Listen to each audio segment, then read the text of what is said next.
Mesdames, Mesdemoiselles, Messieurs, je ne vais pas cette année, comme mes confrères, vous abreuver d'une litanie de chiffres que vous avez d'ailleurs déjà vu attentivement lors de la réception de nos envois du mois dernier. Je voudrais simplement attirer votre attention sur les grands équilibres financiers de la Fédération, sur ses moyens de développement, sur ses recettes, ses dépenses, et éventuellement écouter toutes les suggestions que vous seriez amenés à nous faire pour prévoir l'avenir, pour améliorer notre façon de faire. Alors, tout d'abord, sur le plan du bilan,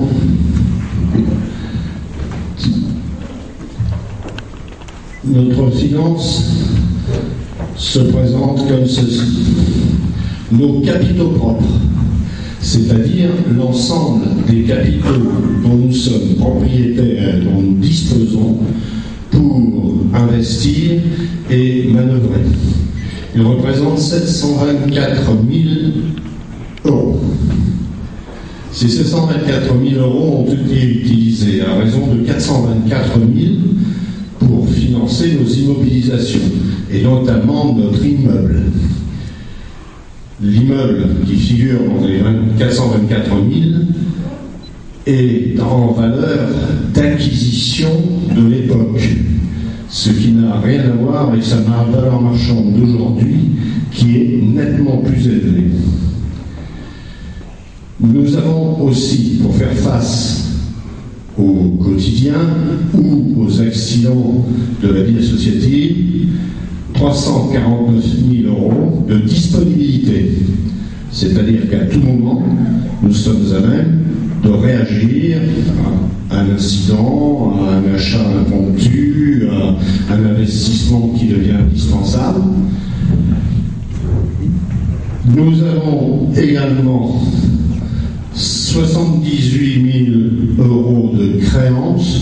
Ce sont des créances courantes, des choses qui ont été facturées dans les derniers jours de l'année 2009 et qui ont été réglées dans les premiers jours de l'année 2010. Et nous avons également quelques dettes pour 127 000 euros, dettes qui ont été contractées pour les opérations courantes dans la fin de l'année 2009 et qui ont toutes été bouclées au début de l'année 2010. Il y a notamment dans ces 127 000 euros 92 000 euros de cotisation de l'exercice 2010 que vous nous avez versé d'avance pour obtenir vos vignettes assez rapidement pour vos assemblées générales. Voilà donc la structure bilancielle de notre fédération. Nous allons passer maintenant à son activité.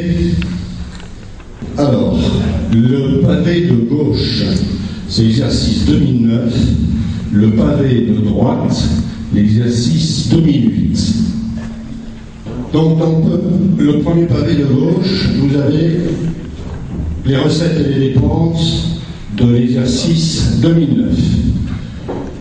Tout d'abord, la partie classique, c'est-à-dire l'activité fédérale proprement dite, avec 172 000 euros de cotisation perçus, 68 000 euros de partenariat perçus et 8 000 euros de produits financiers.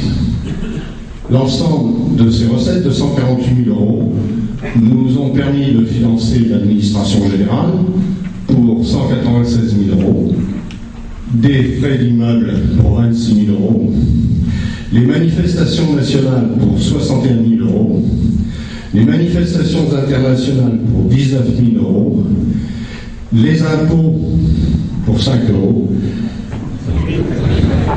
5 000 euros, pardon. Oui. Soit un total de 297 000 euros, ce qui nous reste pour l'activité fédérale. Un résultat de 40 000 euros en déficit. Ce résultat est à comparer à celui de l'année dernière qui était bénéficiaire de 10 000 euros. Est-ce que tout le monde voit les tableaux? Là, peut-être pas de ce côté-là. Alors, je vais répéter. Donc, en 2008, les cotisations représentaient 182 000 euros, les partenariats 60 000, les produits financiers 3 000, soit un total de 252 000 euros. Alors que nous n'avons engagé que 175 000 euros de charges d'administration, 24 000 euros pour l'immeuble, 19 000 euros pour les manifestations nationales, 19 000 euros pour l'international et 5 000 euros pour les impôts, soit 242 000 euros. Il restait donc un excédent de 10 000 euros. Alors, je vous le rappelle, il s'agit là de l'activité fédérale de base. Au fil des ans, et pour nous permettre d'avoir la stabilité financière nécessaire et pour ne pas trop peser sur les cotisations, nous avons généré divers types de recettes ou d'activités que l'on pourrait qualifier de semi-commerciales. Tout d'abord, la fête du timbre, qui a coûté cette année 51 000 euros, 43 000 euros, qui nous a rapporté 81 000 euros.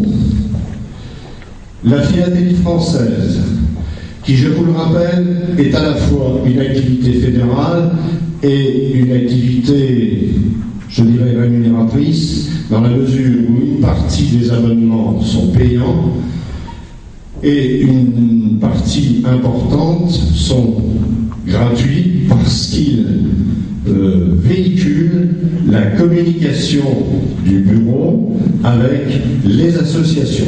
Les comptes rendus d'assemblée, les comptes rendus de réunion sont insérés dans la philatélie française et nous évite ainsi de vous envoyer des mailings tous les 5 minutes. Le bloc fédéral, qui a été mis en place en 2007 par le président Tardy, a amené cette année 55 000 euros de recettes pour un coût de 19 000 euros. Des opérations diverses, telles que les ventes de quelques publications, de quelques imprimés, ont amené 1 000 euros et ont coûté à peu près 1 000 euros, c'est-à-dire une opération quasi blanche. Nous avons payé là-dessus 11 000 euros d'impôts et le résultat bénéficiaire de ces activités venant compenser les résultats déficitaires de notre activité fédérale a été de 57 000 euros. L'année dernière, le résultat bénéficiaire de ces opérations avait amené 80 000 euros pour compenser nos dépenses fédérales. Le point important au niveau des finances, c'est la baisse régulière et sensible de certains postes.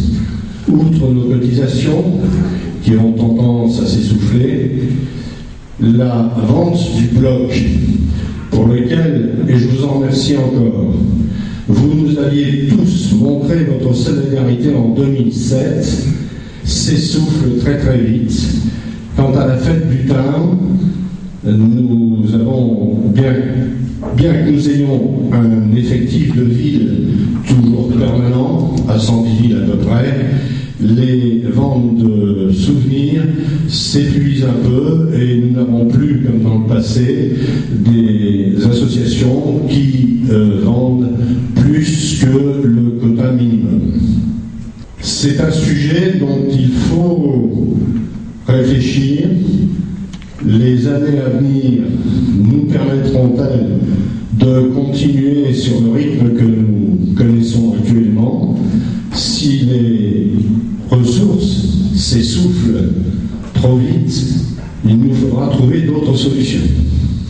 Je suis à votre disposition pour répondre à toutes les questions que vous voudrez bien me poser, sauf à celle qui consisterait à me demander à quoi correspond cet écart de 3,60 € sur une ligne de ce que vous avez lu le mois dernier, parce que dans les 5000 lignes d'écriture, je me souviens plus très bien des 3,60 €. À quoi est due l'augmentation des charges au niveau de l'administration déplacée de 175 000 € à 190 000 €? Eh bien, essentiellement au coût de la manifestation nationale. Le congrès de Tarbes, qui se trouvait à l'extrémité du pays, a nécessité des déplacements importants et il est évident que le coût global de cette opération s'est trouvé sérieusement amputé. Ça, c'est un premier point. Et n'oublions pas que lorsqu'on compare avec l'année précédente, le congrès se tenait comme cette année à Paris, et dans le cadre du congrès qui se tient à Paris, une partie sensible de nos charges sont prises en charge par la Poste. Bien, eh bien, je vous remercie de m'avoir écouté. Je propose que mes vérificateurs vous disent ce qu'ils pensent de